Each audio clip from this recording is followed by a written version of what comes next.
Prasad scheme లో భాగంగా రాష్ట్ర ఆలయాలకు నిధులిస్తోంది కేంద్రం. ఇప్పటికే రామప్ప, జోగులాంబ, భద్రాచలం గుడులకు నిధులు మంజూరయ్యాయి. తాజాగా వేములవాడ గుడిని ఈ స్కీమ్ కింద ఎంపిక చేసింది కేంద్రం. నేరుగా కలెక్టర్ అకౌంట్లో ఫండ్స్ డిపాజిట్ చేస్తుంది.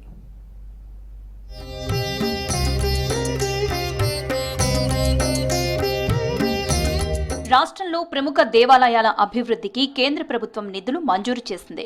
ప్రసాద్ స్కీమ్లో భాగంగా రాష్ట్రంలోని 3 ప్రముఖ ఆలయాలను ఎంపిక చేసి 143 కోట్ల రూపాయలు ఇచ్చింది.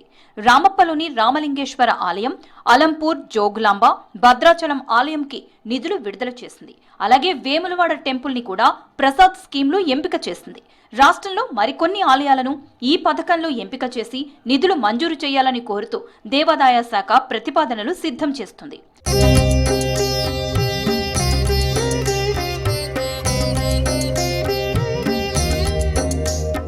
రాష్ట్ర ప్రభుత్వం చారిత్రక ఆలయాలను ఎంపిక చేసి అభివృద్ధి పనులకు నిధులు కేటాయించాలని కేంద్రానికి నివేదికలు పంపిస్తుంది.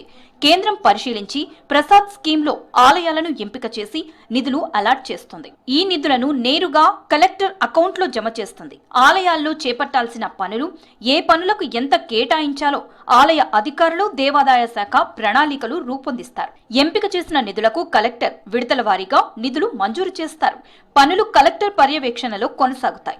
భద్రాచలం ఆలయానికి 61 కోట్ల రూపాయలు మంజూరు చేయాలని ప్రతిపాదనలు పంపగా 41.38 కోట్ల రూపాయలు, జోగులాంబ ఆలయానికి 80 కోట్లతో ప్రతిపాదనలు పంపగా 36.73 కోట్ల రూపాయలను కేంద్రం రిలీజ్ చేసింది. రామప్ప ఆలయానికి తీర్థయాత్ర, వారసత్వ పర్యాటక మౌలిక సదుపాయాల కల్పన కోసం 62 కోట్ల రూపాయలను కేటాయించింది కేంద్ర ప్రభుత్వం.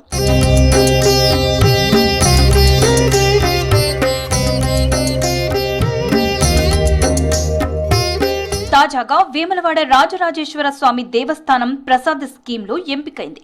ఈ ఆలయానికి త్వరలోనే నిధులు మంజూరు అవుతాయని అధికారులు తెలిపారు. ఇప్పటికే కేంద్ర బృందం ఆలయాన్ని సందర్శించింది. చేపట్టాల్సిన పనులపై నివేదికలు రూపొందించి కేంద్రానికి అందజేసింది.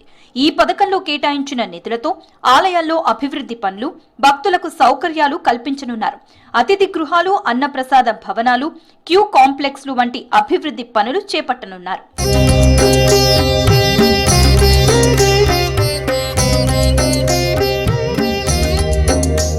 కేంద్ర పర్యాటక మంత్రిత్వ శాఖ స్వదేశ్ దర్శన్ కింద కొత్త ప్రాజెక్టులను ప్రకటించింది. ఇందులో బల్కంపేట ఎల్లమ్మ ఆలయం, భువనగిరి కోటలను ఎంపిక చేసింది.